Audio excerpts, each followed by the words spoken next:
Hey everyone, welcome back to the Art2Life podcast. You know, I was talking to a friend this morning, and we were actually on a run, and I was telling him about all the things. He was asking about all the programs and everything we do at Art2Life and the retreats, and we have this course and that course, and it kind of came out in this conversation that he was asking the differences between them, and I'm like,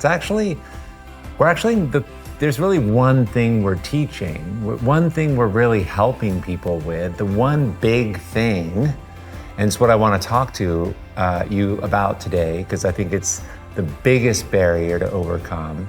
But the one thing that we're helping people with through Art2Life is self-worth, which is crazy because we're going to all this crazy expense and expertise on here's how to use colors and design and value and color and texture and strategies for selling and paintings and all kinds of information in and around creativity.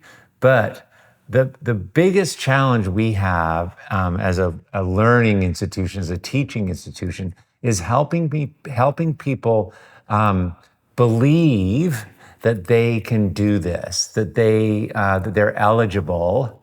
You know, we all know the imposter syndrome, that, the talent's only for special people, and it's quite likely that you don't have any, your sister got it all and you didn't, all of that, you're a starving artist, all this stuff. There's a legacy of it. There's generational limiting beliefs on this. And it's a big part of what we do at Art2Life. It's a big part of my life's purpose to help people through this. and there's reasons why I think that this has become really my life's work. And I love that saying, your karma is your dharma, right? I think that's how it goes, right? Your karma is your dharma. What happens to you has a lot to do with what you end up doing in your life. So I'm just going to tell you a little story, because I've never actually shared this too much around my upbringing. And it was like, I don't know, like if I really want to share this, I was talking to a friend about this, but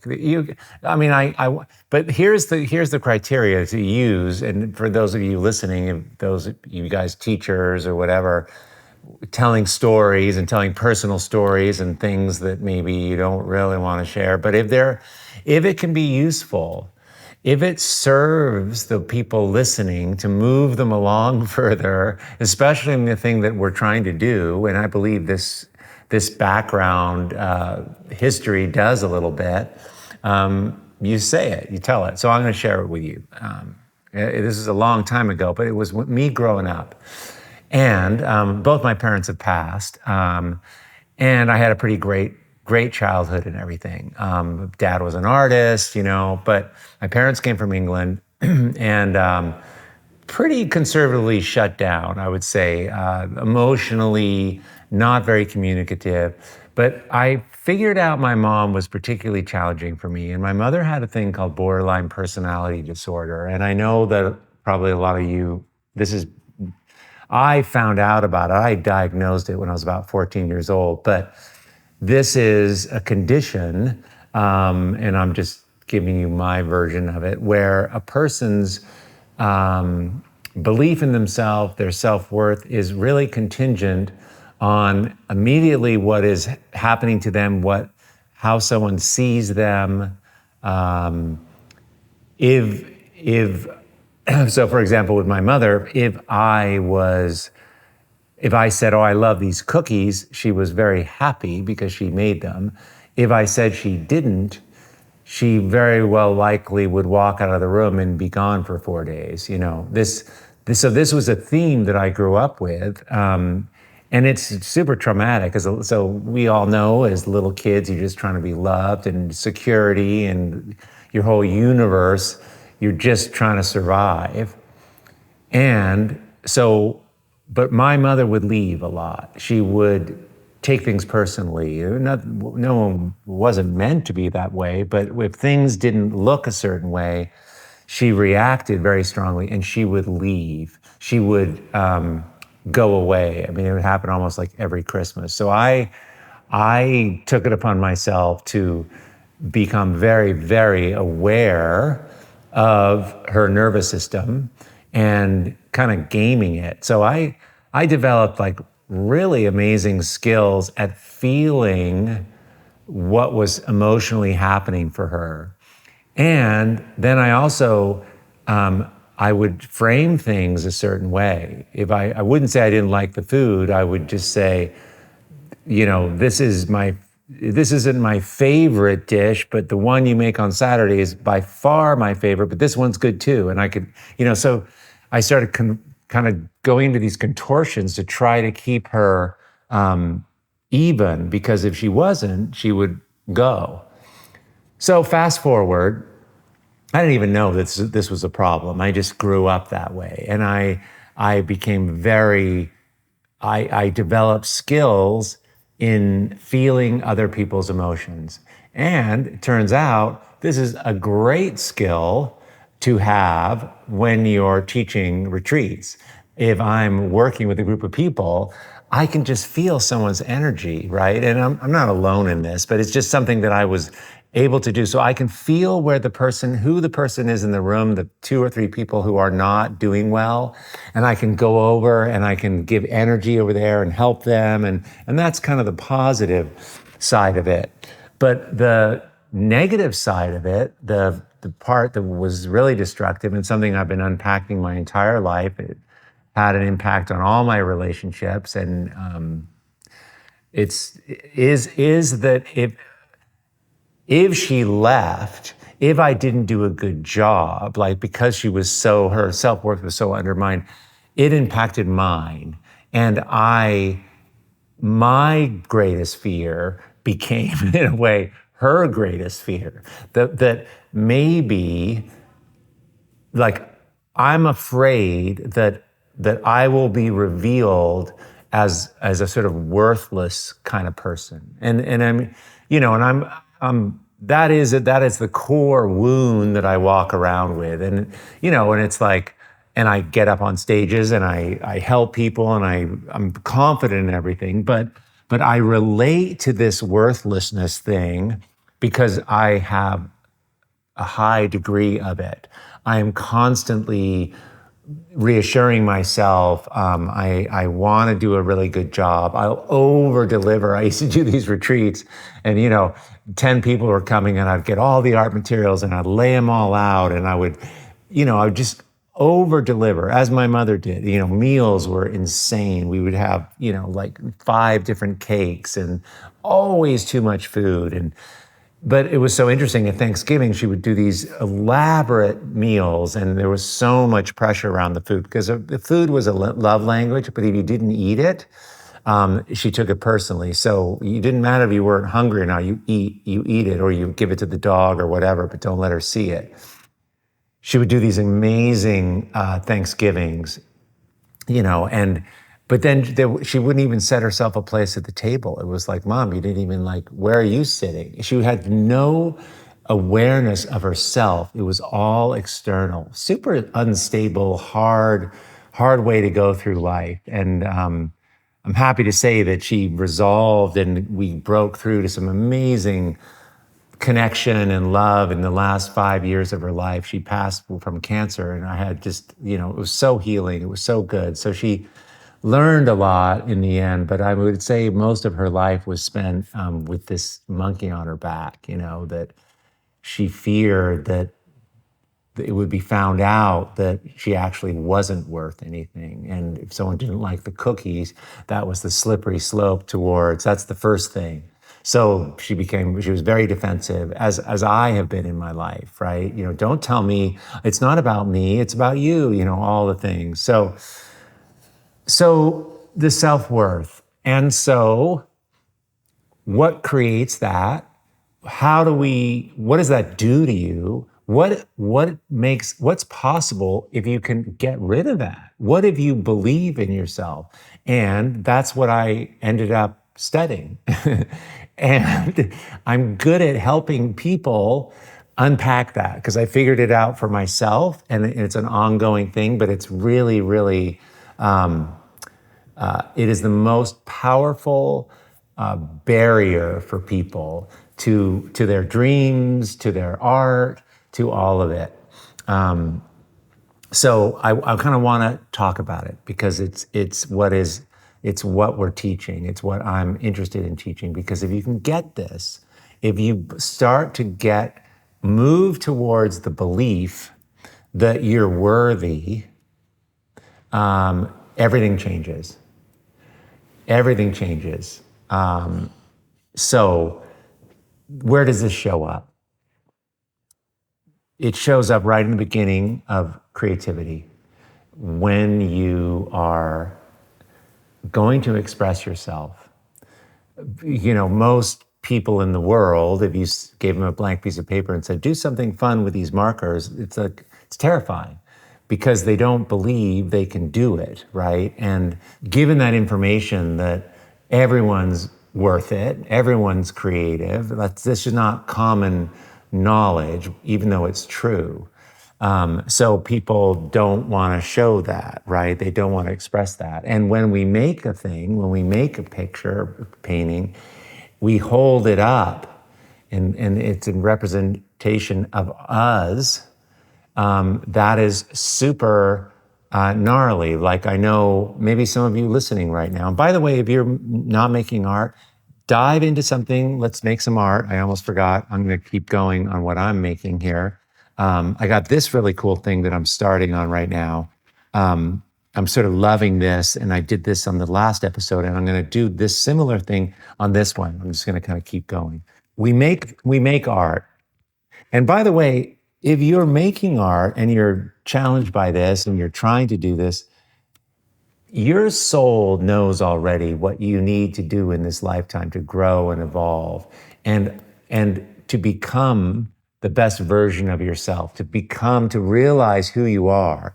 And in order to do that, you have to believe in yourself to some degree. There's a tremendous amount of belief and faith and chutzpah to just try to make art.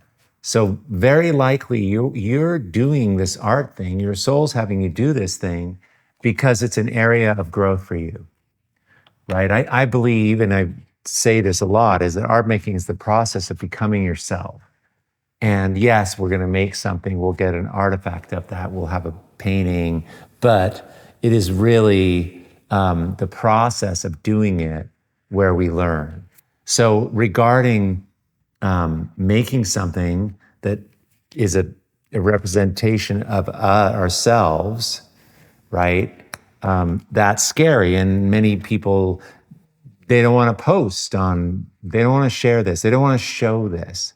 And the very reason that people don't want to show it is because they feel that they're not enough, that they feel that people are going to point out that they're actually not, they're not very good. Or how dare you post that? Like, who do you think you are? This is like the terror that we all have. I have this massively. Let me just say that. But behind almost everything, behind the scarcity of the paint, I teach retreats and everyone gets the same amount of paint, and probably 20% of the people are using the paint like it's complete scarcity, that like hardly any paint is put down on the palette. I have to keep going up and reminding them, it's like, you already bought the paint. If you don't use it, you've already paid for it. You don't have to have it be so little. But there's this richness that we're afraid to give ourselves something that we're not worth it. So we get this worthiness thing, and it shows up in the things we do for ourselves, right? Like, part of the cool thing about making art is that in order to do it, you got to start getting some of this stuff dealt with. You got to get conditions that are right. And then if you really want to make great art, then you got to do it even more. It's this really surprising thing. You think it's just like, oh, I just want to do a little side hobby. But you start and then you make something. And then it's kind of extraordinary that you kind of, it's like, oh my God, I kind of like that. I want to do more. Well, how do I do more like that? What happened yesterday when it felt really good and I made something? So in other words, in order to sort of keep this momentum going for yourself, we can't be worrying about what other people think of us when we're making art. And what's cool is when you're making art, generally, if you're doing it, you're being present. And when you're present, you can't think about anything else. You can't really think about whether you're doing it right or not. And this is why art, to do it is challenging, but also to do it, it's part of the cure. It's part of the relief. It's part of the medicine to worthlessness. Because you don't have to think, you can't think. Once you're making art, and you know what I'm talking about, when you're making it and you're just in flow and you're just doing it, that is it. That is the whole point, that we can get really good at making something and losing ourselves in the process. And that is so fantastic. And literally, we want to lose ourselves. And what we're losing ourselves is we're losing ourselves the judgment, the self-judgment, the criticism of yourself that you carry around. And I know I'm not alone in this. I know everyone has this. It's at the root of almost every difficulty in your life when you think about it. It's the barrier for people who want to, we have a lot of people that get really close to purchasing a program, right? And, there's lots of reasons why people don't, but one of the big ones, sometimes it's financial, but one of the big ones is that they don't really feel like they're worth spending the money on their own art. And I have to kind of try to remind them that they're worth it. So it shows up there. I love this saying. One of the people that I've learned a lot from is Dan Martell. He's a business coach. And he talks about these courses, because if you're like me, you take a bunch of courses, you're learning from people all the time, and he does, and it's like I get a lot of coaching myself on things that I'm learning. Because why? I'm not confident to know things. I don't know a lot, and I feel better if someone can help me, and it allows me to learn quicker and more, and I have to. In order to do that, I have to invest in myself. And in order to invest in myself and spend the money, I have to think that I'm worth it. And if I'm worth it, and so when I pay for something, and he says this, which is so great, that the transformation occurs at the transaction. The day you spend that money, whether it's $200 or $20,000 on the thing to make yourself better, because you feel you need it, you're not being forced to do it, you feel you need it, is the day that things start to change, which is kind of so cool. So in order to get our art going and to feel more like us, which takes confidence, which takes absolutely feeling like we're worth it to spend the money on the materials and the time to make something, then that's the beginning of getting your art really good. Really, really good. And then to get it even better at even a higher level, you want to get galleries, you want to sell your work. There's these beautiful stages that you move through where you have to show up more and more for yourself with a sense of abundance and a sense of self-worth.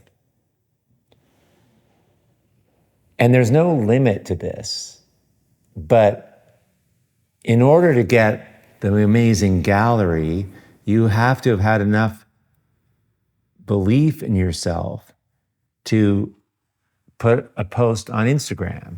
It all starts, it's just all these steps.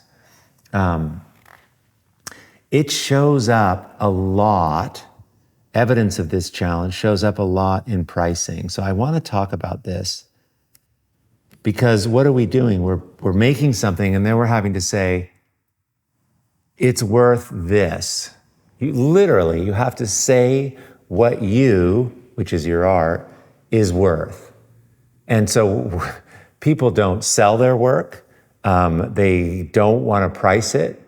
Usually they price it very, very low, right? Which I don't care if you're just starting out, right? But this is the thing,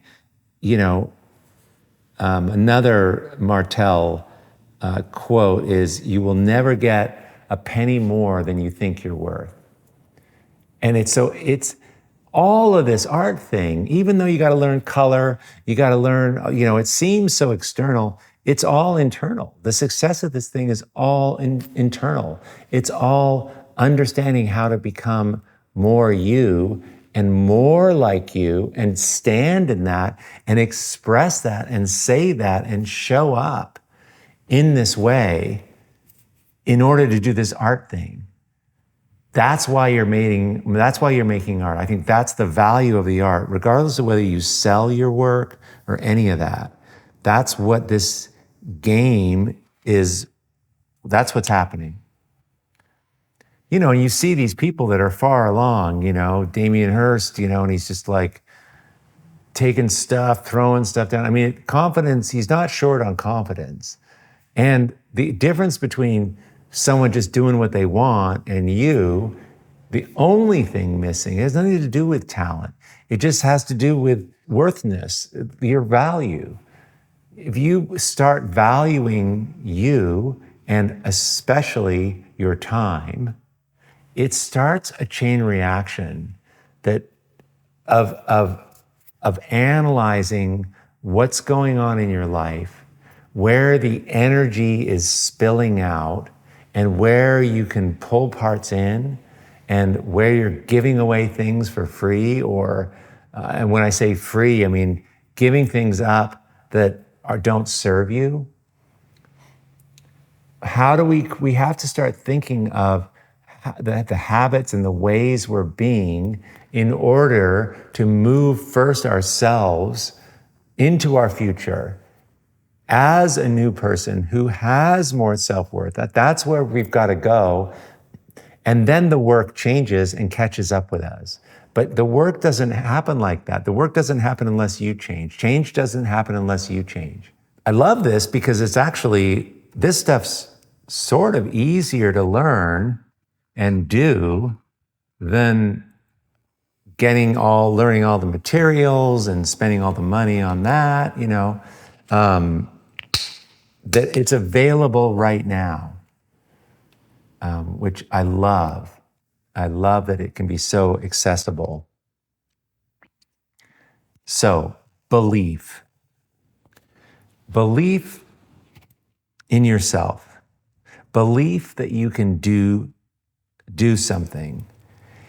If I told you that you could do anything, providing you just believed it, if that was true, then the exercise becomes, okay, I got to get this belief thing, because if I believe it, then I get to do whatever I want in my life. I can do anything I want. All I have to do is believe it. That's literally what's at stake here. The belief in yourself opens the doors to all kinds of possibility. And here's the thing, and I learned this from Joe Dispenza and others, that when you think of a reality, if let's say you're an artist and you don't have any galleries and you want a gallery, but that's just way beyond what they say, your pay grade, right? Way beyond where you are right now. You can't imagine that coming true because you're just starting out. And you tell yourself that, well, I'm not eligible for that. That's only for experts or whatever. But if you can imagine what that would feel like, literally from getting the gallery, going to the gallery, selling the work, selling the shows, having someone help you hang it, working big, even picture the work, even imagining this whole world, making, selling a $30,000 painting and selling out a show. If you start thinking about that, if you can give yourself enough of a leash, if you can be generous enough with yourself to just believe for a minute and imagine that reality, it has an effect on your body, on your feelings, on your emotions, in a way that the actual reality, the occurrence of that in reality, would affect you the same way. In other words, your brain doesn't know the difference between a made-up reality, right? A reality that exists. I haven't sold any work, and I can imagine the imagined reality of, oh my God, my work's selling out. Your brain doesn't know the difference. So you get flooded with the possibilities and you feel good and you can kind of imagine it. And this is at the root of what's so important to understand around self-worth and possibility, that you just have to shift the thinking. Because if you can shift your thinking and even kind of kid yourself in a way, just hold the belief, learn to hold the possibility out. And just instead of just saying by habit, yeah, well, I've never sold anything and I just do this as a hobby and I don't want to sell it. I don't think I could and no one could pay me. My fifth grade art teacher said I suck. Whatever the things are, if you can suspend that, stop doing that, and just hold the reality that this is possible for you. What happens is this shifts your energy, this shifts your frequency. You start feeling really good, like it actually happened to you. It's like winners beget winners. That energy is what goes along with having those shows. It's not that the show happens and then you feel this way. You have to feel this way. And then the thing happens. That's actually how things occur. You have to feel like this art thing has legs for you, that this has value, that you're going to get better and better at this, and that you're the only one in the world that can make your work, which is true. So that's why the pricing thing's so challenging. We're putting a price on it. So, and we have to, it's not that we have to charge so much, but we just have to understand that you're spending your most valuable resource doing this thing called art, and that's your time. You're not getting any back. You have a finite amount. And if you're gonna, and that's why I take coaching, get someone to help you, because you can move so quick. You can learn so fast when someone's guiding you. If we want to make art, if we want it to be part of our lives, and we want to be able to improve at it, and maybe we have dreams for this thing, this self-worth piece is what unlocks it. It's what unlocks it. People can feel it when you're into what you're doing. Doing what brings you alive, which is what I talk about a lot. That energy is the beginning of that. Because in order to feel inspiring, in order to feel energized, you've had to have given yourself something that brings you alive. It's literally you taking care of you. Creating the container for you to make art. And the container I'm talking about is your life, what you need, what's in it that will make you feel more like yourself, that'll make you feel more energized, that this art making thing has more possibility than not, that there is a path for you. to do whatever you want in art. And frankly, anything you want to do in your life, there's a way to move towards it. So I want to spend the next few minutes here just going on over some solution things, because I don't want to just like identify a thing and leave that. And I'll just tell you some of the things that I help. I coach around these.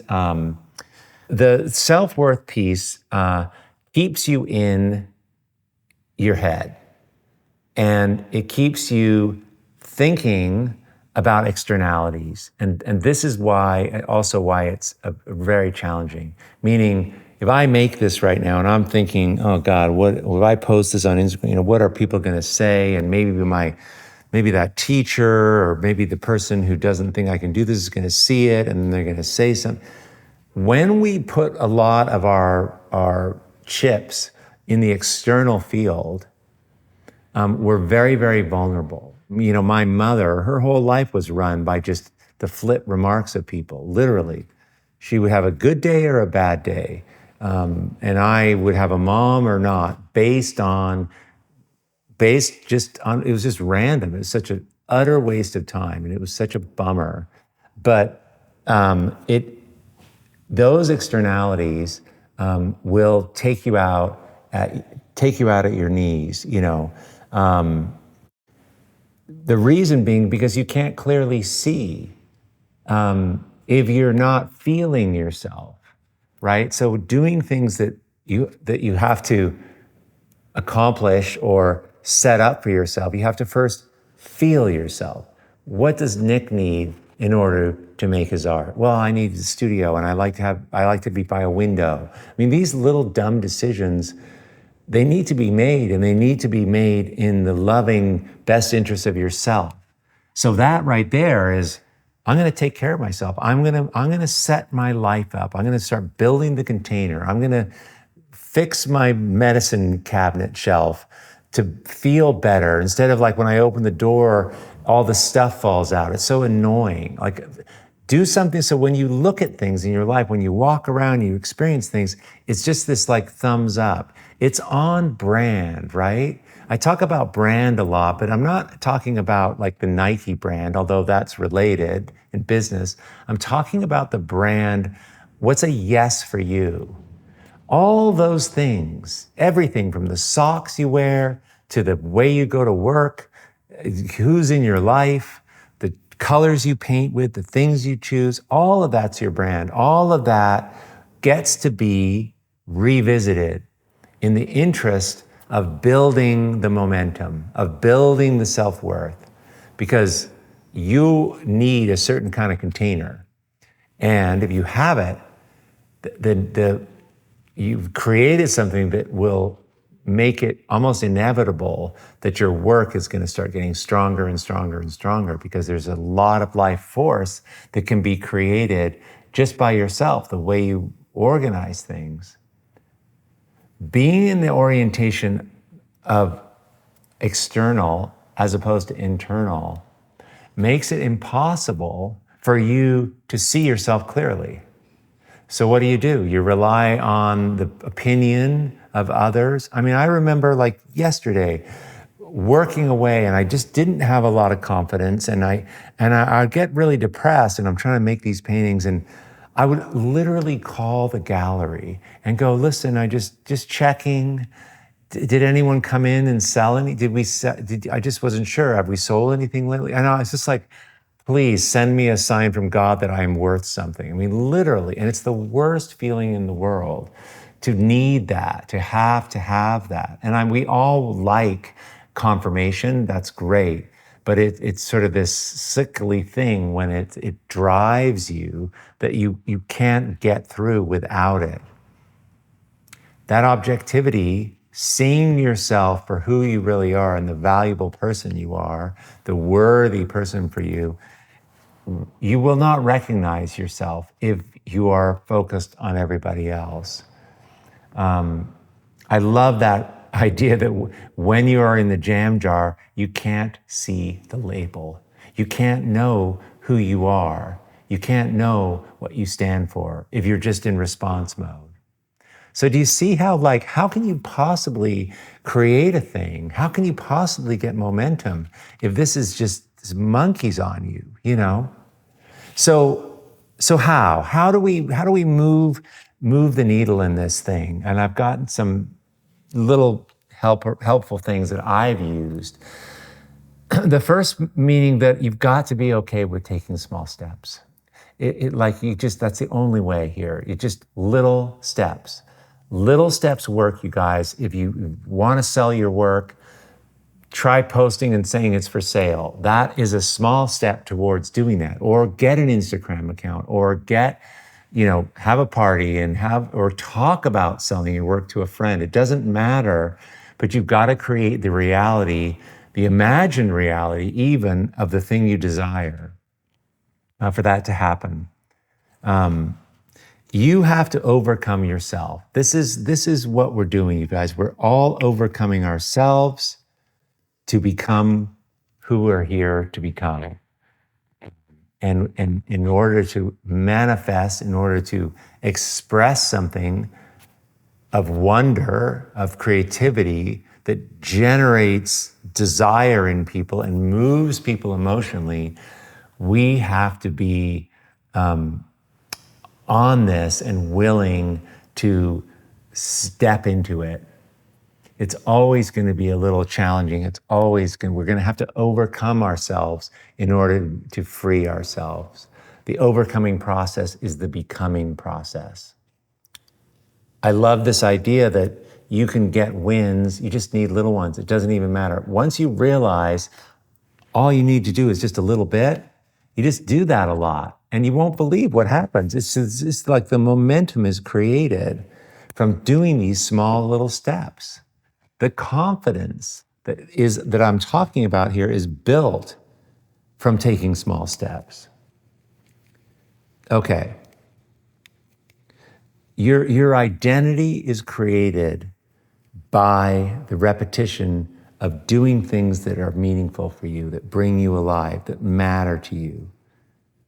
When you demonstrate that, it reinforces it, and it's what you're here for. It's the things that you're making, doing, being, it has to matter to you.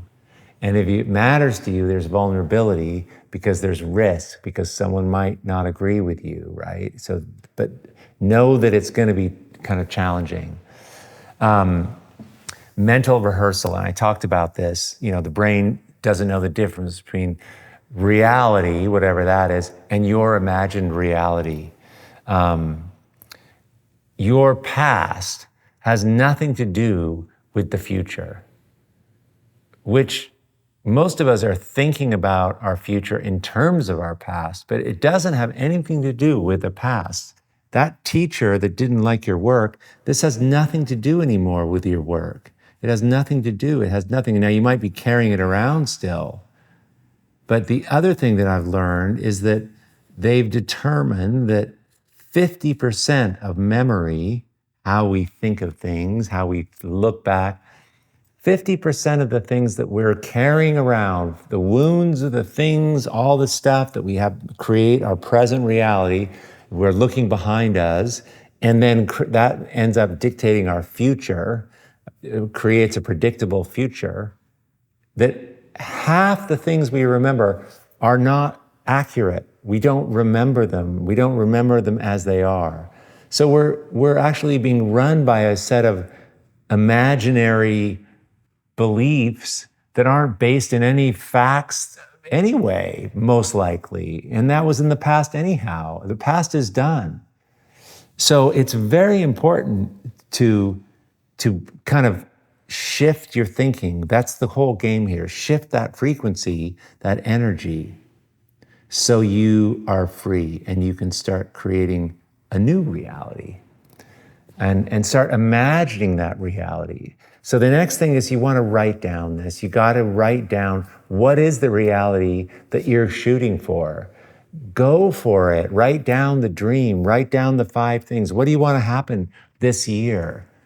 And when you tell it to yourself, when you write it down, it sets in motion a kind of energy for you to start making the changes I mean, and especially if you tell other people, there's an accountability of this thing actually happening.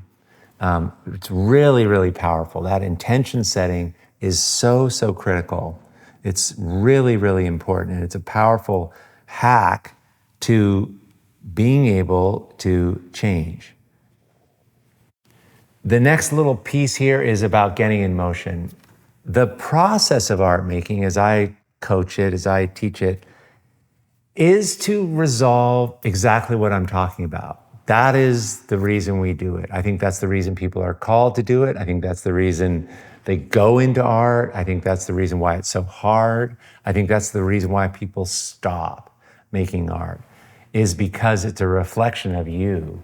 And to do this, it requires you to dive into who you are and who you're becoming, and all the challenges you have, all the limiting beliefs you have, and that's its value. That's what's so very cool for people to learn about, and then be able to kind of change them. We make something, and this is why using art to improve and get on terra firma with who we are is that we have proof. You need to have proof. You need to make something that is going to be, that you like, that you love, sometimes, at least sometimes. And this is such a worthwhile thing to give yourself and to pay attention to. So making something and then working a little on it, then coming back and making another one and making one, building the momentum, building the habits of a practice and making art, but ongoing, that's what you're doing. You're showing up for yourself and you're giving yourself proof. And the more you do, the more momentum you have and the more proof you have. And you know, the day you sell a painting for $30,000, you'll really understand. You'll know that you can sell more like that. Now, 40,000 might seem too much to you, but you just did 30, so you probably could do it again, right? Your belief, it's an exercise in belief, art making. It's an exercise in faith. The fourth one here is getting in motion. The act of making the art, whatever it is, and you don't have to even know what it is, just putting, as I am right now, putting paint down will give you information, will help the new you emerge. You don't need to know what you're doing. You don't need to know any of it. Just participating in it, getting in motion. And that's easy to do if you don't have to plan anything. Just start. Because that is the secret. And that you don't have to know. What place in the world can you start something and it's okay and actually beneficial if you don't know the answers ahead of time? Where else do we do this? We certainly don't do it in building bridges or creating businesses. Like, we got to know all the time what's going to happen. And in art, it doesn't serve us. Why? Because our soul already knows. And if it's too circumscribed, if you're just holding it so tightly because you just got to make sure this thing looks amazing and that you're the best artist or whatever the things are, it strangles the possibilities. It constricts the feeling inside of you that your soul wants to have be seen, the true essence of yourself. It's delicate. You can't throttle it with your preconceived ideas of how you have to be, or that this thing has to turn out. It'll just wilt. It has to be the soul and the intuition and what needs to come out. You have to create the possibilities for that. So being playful and not caring, we have a program called Spark that I think when this episode comes out, we're running it. And that's what we're learning. We're learning how to make art that feels like ourselves without having to get it right. And then the last one here that makes this more possible, and I have learned this over and over and over and over again in my life, has to do with being with others like yourself, right? Have you ever been at I've done a lot of trips and a lot of things where you come into the room and you join a group of people and you don't know anybody, and and it's always a little uncomfortable. But then somebody says, I don't know anyone here, and I was just I almost didn't come because I was afraid to be in this room. And as soon as somebody says that, you just feel better. The reason you feel better is because it's like, oh my God, thank goodness, somebody else like me, somebody else who isn't overflowing with self-confidence. Well, it turns out everyone's like that, And the people you don't think are like that, the bullies, are even more like that than anybody. We all are walking around this planet with massive insecurities about our own self-worth. So being in relationship, being in a community, making art with others who are interested in this question, who am I and who am I becoming, who are allowing themselves to answer it, because why? They think they're worth it. If you're in that community too, you get tremendous momentum. So locate those people.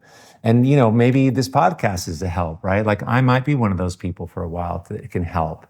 There's tons of people that can teach. There's tons of people that can inspire you, but you want to make sure they're in your container. You want to make sure they're in your life a little bit. It makes a massive, massive difference. Okay, so I hope this was helpful, you guys.